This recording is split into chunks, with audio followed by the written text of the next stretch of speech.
માંજલપુરમાં પરણિતા પર હુમલો, બેટ સ્ટમ્પથી માર માર્યાનો આક્ષેપ। વડોદરા શહેરના માંજલપુર વિસ્તારમાં ગત રાત્રિએ એક પરણિતા પર હુમલો થવાની ઘટના સામે આવી છે। મારુતિધામ હાઉસિંગ બોર્ડ કોલોનીમાં રહેતી વૈશાલીબેન ઉપર સ્થાનિક વ્યક્તિ દ્વારા બેટ અને સ્ટમ્પથી હુમલો કરવામાં આવ્યો હોવાનો આક્ષેપ કરવામાં આવ્યો છે।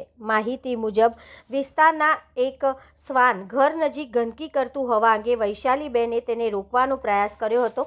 આ મુદ્દે શ્વાનના માલિક દીપરાજસિંહ ચૌહાણ સાથે તેમની બોલાચાલી થઈ હતી। બાદમાં વિવાદ ઉગ્ર બનતા દીપરાજસિંહે વૈશાલીબેનને બેટ અને સ્ટમ્પથી માર માર્યો હોવાના આક્ષેપ કરવામાં આવ્યા છે। હુમલામાં વૈશાલીબેન ગંભીર રીતે ઈજાગ્રસ્ત થયા હતા। તેમને તાત્કાલિક સારવાર માટે sir Sayajirao general hospital SCC ખાતે ખસેડવામાં આવ્યા હતા, જ્યાં હાલ તેમની સારવાર ચાલી રહી છે। ઘટનાની જાણ થતાં માંજલપુર પોલીસ સ્ટેશનની ટીમ તાત્કાલિક ઘટના સ્થળ પર પહોંચી અને આરોપીની પૂછપરછ શરૂ કરી। ઈજાગ્રસ્ત મહિલાના પતિ વિકાસે આક્ષેપ કર્યા છે કે તેમની પત્નીને જાનથી મારવાનો પ્રયાસ કરવામાં આવ્યો છે। હાલ પોલીસ સમગ્ર મામલે વિવિધ દિશામાં વધુ તપાસ હાથ ધરી છે। મારું નામ વિકાસ વીર છે અને મારા વાઈફનું નામ વૈશાલીબેન વીર છે। અમારા બે મકાન છોડીને એક દીપરાજસિંહ ચૌહાણ કરીને એક વ્યક્તિ રહે છે, જે રોજે એનો કૂતરો જે છે જે હડકાયેલો થઈ ગયું છે, જે બધા છોકરાઓને કહી છે અને અવારનવાર એ જ્યારે પણ ત્યાંથી લઈને જાય તો અમારા ઘરના આંગણે એ સંડાસને એવું બધું કરાવે છે, જેથી ગંદવાડો થાય છે અને ત્યાં નાના નાના બાળકો રમતા હોય છે।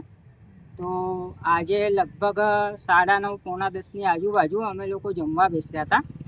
અમારા ઘરે મહેમાન આવ્યા હતા, તો અમે બધા જમવા બેસ્યા હતા। એટલામાં દીપરાજસિંહ ચૌહાણ ત્યાંથી પસાર થતા હતા અને ત્યાં એમનો જે કૂતરો હતો તો એમને ત્યાં સંડાસ કરાવવા માટે રોકી રાખ્યો અને ઘણી એવી વારથી ત્યાં એ લોકો ઊભા જ હતા, એટલે સંડાસ જ કરાવતા હતા। એટલે મારી વાઈફ ઘરથી બહાર જઈને એવું બોલી કે ભાઈ તમે અહીંયા ગંદવાડું શું કામ કરો છો, બોલે એવું હોય તો તમે બહાર મેદાનમાં લઈ જઈને કરો। તો જેથી પેલા ભાઈ અચાનક ઉશ્કેરાઈ ગયા અને તરત જ એમના ઘરે જઈને બેટ અને સ્ટમ્પ લઈને આવ્યા અને એમને જાનથી મારી નાખવાનો પ્રયત્ન કરેલ છે। તો એ તો સારું હતું કે માર્યા પછી અમુક જે લોકો હતા એમને છોડાયા, જેથી કરી એમનો જીવ બચી ગયો, નહીં તે ફૂલ પ્લાનિંગ જ કરીને આવ્યો હતો મારવાનું। હાલ માંજલપુર પોલીસ સ્ટેશન તમે આવ્યા છો, એના લીધે આવેલા છો? હાલ અમે એના માટે ફરિયાદ નોંધાવવા માટે આવેલ છે કે અમારા એરિયામાં આવા લોકો રહે છે, તો એવા લોકો સામે કાયદેસરની જે કાર્યવાહી હોય એ કરે। આ યુવકને પકડી લેવામાં આવ્યો છે પોલીસ દ્વારા? યુવકને તો પકડી લેવામાં આવ્યો છે।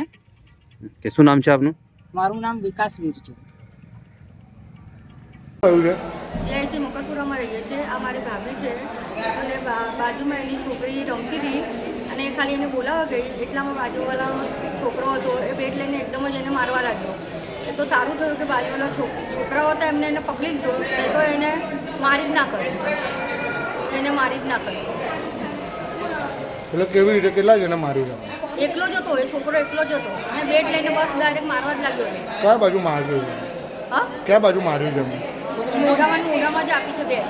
કેટલું વાગ્યું? અત્યારે પરિસ્થિતિ શું છે? અત્યારે તારી હાલત ગંભીર છે।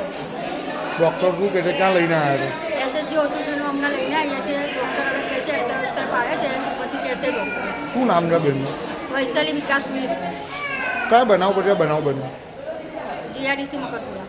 પણ શું થયું હતું આ વસ્તુ? કશું જ નથી થયું। છોકરી એને રમતી હતી બહાર, એને બોલાવા ગઈને છોકરો ત્યાં બેઠો હતો। મને તો લાગે છે કે અહીંયા બેટ લઈને જ બેઠો હતો અને તરત બેટ લઈને મારવા લાગ્યો એને। કશું થયું જ નથી, કે કારણ બી નથી। શું કહેરો ન્યાય માટે? ન્યાય માટે કશું નહીં, એને ઉંમરકેદ થવી જોઈએ ને તો પછી ફાંસી લગાવી દો, કારણ કે એને મારી જ નાખવાનો હતો। એનો ભરોસો નથી, એ બે છોકરાને બી મારી નાખે, મારા મમ્મી પપ્પાને બી મારી નાખે, મારા ભાઈને બી મારી નાખશે, એનો કોઈ ભરોસો નથી। છોકરાનું નામ શું છે? છોકરાનું નામ તો નથી ખબર કાંઈ।